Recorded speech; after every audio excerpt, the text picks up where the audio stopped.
राम के स्वागत में सजने लगी है अयोध्या। श्री राम के दर्शनों के लिए संवरने लगी है अयोध्या। श्री राम के भक्तों के लिए तैयार होने लगी है अयोध्या। आपके और हमारे सपनों का राम मंदिर अयोध्या की धरातल पर साकार हो रहा है। बरसों के इंतजार के बाद अब जाकर रामलला के दर्शनों का मौका आया है। सालों के संघर्ष के बाद अब जाकर राम भक्तों की तपस्या सफल हुई है। 22 जनवरी का दिन और अभिजीत मुहूर्त। भारत के इतिहास में इसी तारीख पर रामलला मंदिर के गर्भगृह में विराजेंगे। रामलला का भव्य प्राण प्रतिष्ठा समारोह होगा, जिसमें शरीक होने के लिए प्रधानमंत्री नरेंद्र मोदी से लेकर देश की जानी मानी हस्तियों को बुलाया गया है। राजनेताओं से लेकर बॉलीवुड हस्तियां, खेल जगत से लेकर उद्योग जगत के बड़े बड़े चेहरे रामलला के समक्ष अपनी हाजिरी लगाएंगे। लेकिन जहां बात कांग्रेसियों की आती है, खासकर गांधी परिवार, वहां उनकी मौजूदगी को लेकर सवाल उठने लगे हैं। रामलला की प्राण प्रतिष्ठा में गांधी परिवार की उपस्थिति दिखेगी या नहीं? आज ये सवाल इसलिए क्योंकि आजाद भारत के इतिहास में आज तक गांधी परिवार के किसी भी सदस्य ने श्री कृष्ण जन्मभूमि की तरफ मुड़कर नहीं देखा। पंडित जवाहरलाल नेहरू 16 वर्षों तक देश के प्रधानमंत्री रहे। इंदिरा गांधी 15 वर्षों तक प्रधानमंत्री रही। राजीव गांधी 5 साल देश के प्रधानमंत्री रहे। गांधी परिवार से आने वाले देश के इन कांग्रेसी प्रधानमंत्रियों का संसदीय क्षेत्र उत्तर प्रदेश में रहा। सोनिया गांधी पिछले 18 वर्षों से रायबरेली से सांसद है।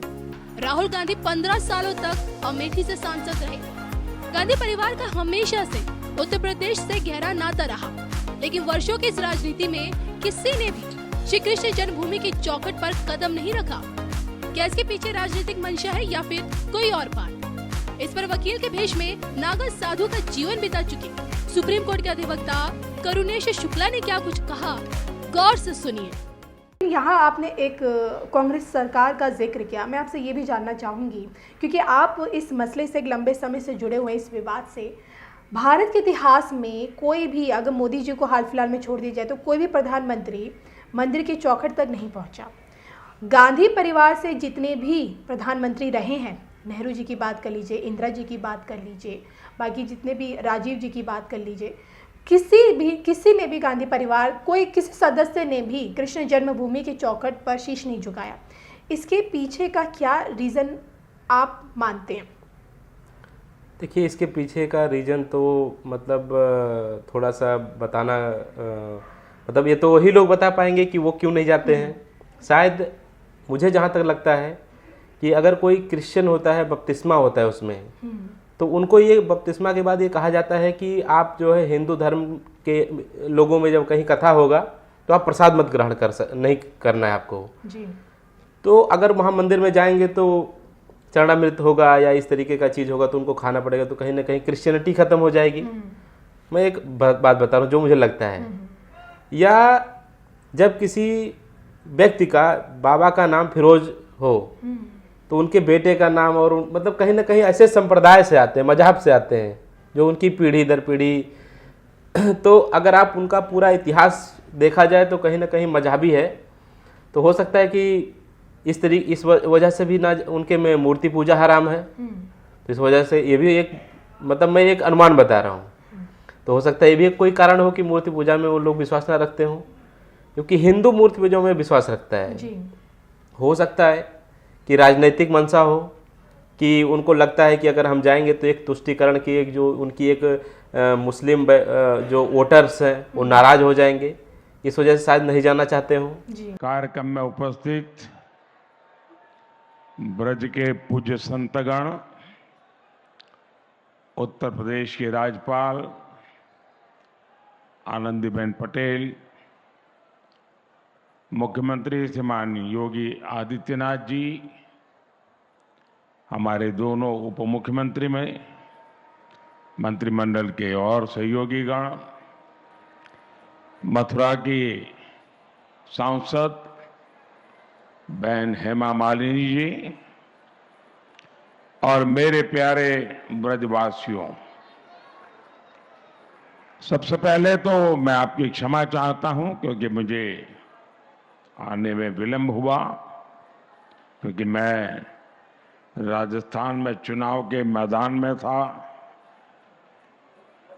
और उस मैदान से अब इस भक्ति वातावरण में आया हूं। मेरा सौभाग्य है कि मुझे आज ब्रज के दर्शन का अवसर मिला है, ब्रजवासियों के दर्शन का अवसर मिला है, क्योंकि यहां वही आता है जहां श्री कृष्ण और श्री जी बुलाते हैं।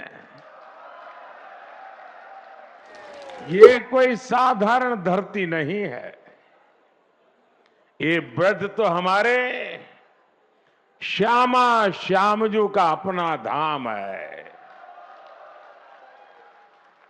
ब्रज लाल जी और लाडली जी के प्रेम का साक्षात अवतार है। ये ब्रज ही है जिसकी रज भी पूरे संसार में पूजनीय है। ब्रज की रज रज में राधा रानी रमी हुई है, यहां के कण कण में कृष्ण समाये हुए हैं। और इसलिए हमारे ग्रंथों में कहा गया है, सप्तद्वीपेषु यत् तीर्थ भ्रमणात् च यत् फलम प्राप्यते च अधिगम तस्मात् मथुरा भ्रमणीयते। अर्थात विश्व की सभी तीर्थ यात्राओं का जो लाभ होता है, उससे भी ज्यादा लाभ अकेले मथुरा और ब्रज की यात्रा से ही मिल जाता है। आज ब्रज रज महोत्सव और संत मीराबाई जी की 525वीं जन्म जयंती समारोह के जरिए मुझे एक बार फिर ब्रज में आप सबके बीच आने का अवसर मिला है। मैं दिव्य ब्रज के स्वामी भगवान कृष्ण और राधा रानी को पूर्ण समर्पण भाव से प्रणाम करता हूं। मैं मीराबाई जी के चरणों में भी नमन करते हुए ब्रज के सभी संतों को प्रणाम करता हूं।